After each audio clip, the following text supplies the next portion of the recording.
But let me ask you a question. Did the British easily give up? No, the American people stayed the course. So when we say we brought forth a unique galaxy of statesmen, what we really mean is that those statesmen were the reflection of the unique character of the American people of 1775, 76. The men and women who stayed the course, who were at Valley Forge, at Cowpens, Kings Mountain, Guilford Courthouse in Yorktown. They stayed the course. And time again, they referred back to classical antiquity. There you were, freezing at Valley Forge. 60% of the soldiers not showing up for a day because they're sick with dysentery, waiting for a delivery of fresh beef so that they can stop eating for one day rotten salt pork. And Washington has them watch the play Cato, in which that noble Roman preferred death rather than all the clemency and prosperity that could be brought by a dictator like Julius Caesar. So the Americans stayed the course, and they won that independence. And then there were many Americans who thought we ought to model ourselves on classical antiquity in that we would be 13 republics, small republics, bound together into a confederation. It seemed like a reasonable idea under the Articles of Confederation, but then in 1786 came a debt and mortgage crisis. And it froze up credit all the way from western Pennsylvania to the banking houses of Boston, to the banking houses of London and of Amsterdam. And in those days, Americans, soldiers who had fought the revolution, had been paid in script, which they were now told was worthless, did not sit around like you and just watch your stock market portfolio disappear. You're told it's worthless now, right? They weren't going to put up with that. So they took those same rifles, Pennsylvania rifles that they'd fought the British with, and they were going to fight the bankers in Boston. Oh no, and they were on their way to seize the armory in Springfield. And a militia had to be sent out and put them down, led by a Revolutionary War hero. These brave Massachusetts farmers were Daniel Shays. But men listened. And Washington and others said, we have got a crisis. And we're not going to spend 100 days sitting around and traveling to foreign countries and things like that. We're going to get a convention in Philadelphia, and we're going to use this debt and mortgage crisis as an opportunity to create a new kind of nation. A nation in which the states will maintain their rights, but there will be a strong national government to secure commerce and to secure political freedom for generations to come. And they took it boldly.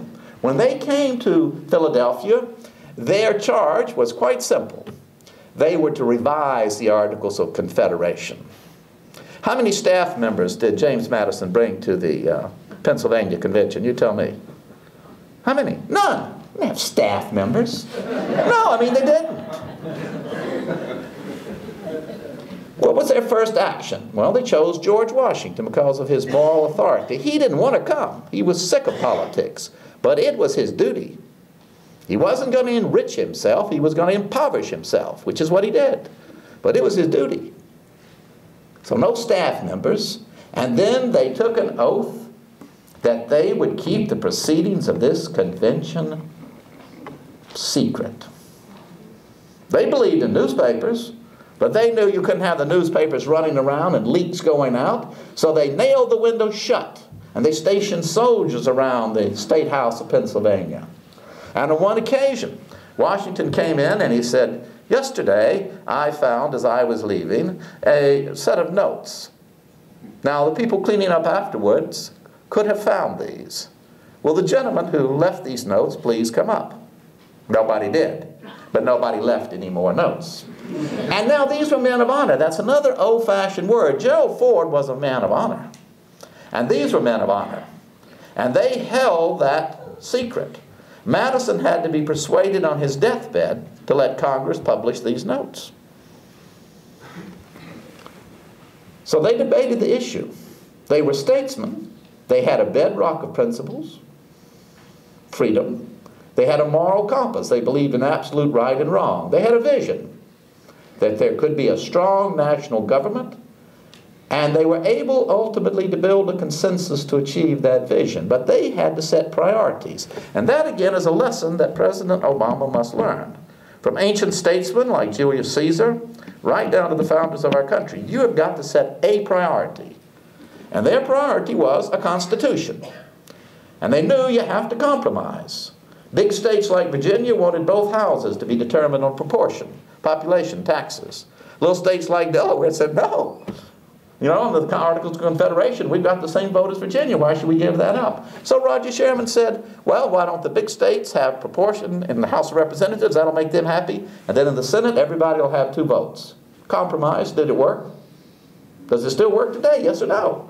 Yes. And then the executive.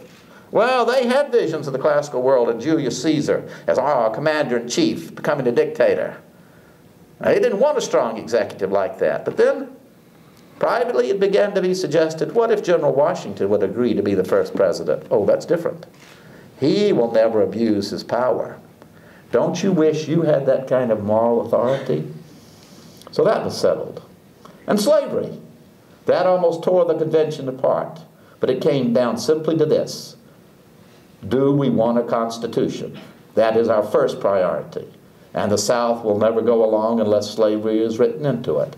So they made that compromise. They set hard choices and made them. It wasn't perfect. They knew it wasn't perfect. And they could have set up a committee to study it, and they could study it again and again and again, the way we'll keep studying this economic crisis. But they didn't. Benjamin Franklin said, I have lived a long time. Nothing is perfect. Let's send it out to the people. And it was the people who ratified that Constitution.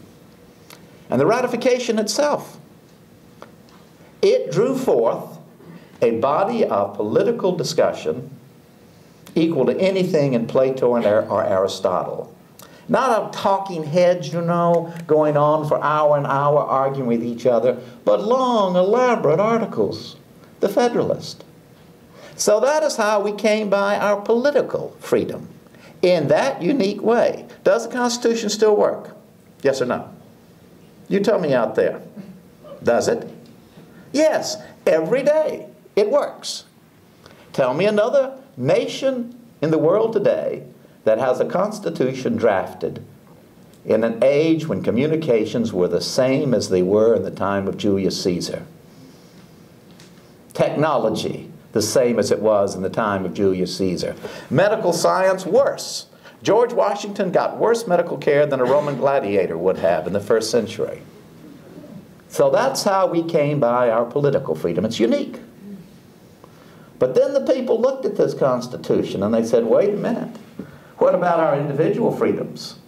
Well, you know, we didn't really think that would be necessary. What do you mean it's not necessary?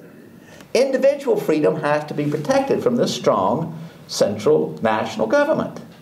We want a Bill of Rights.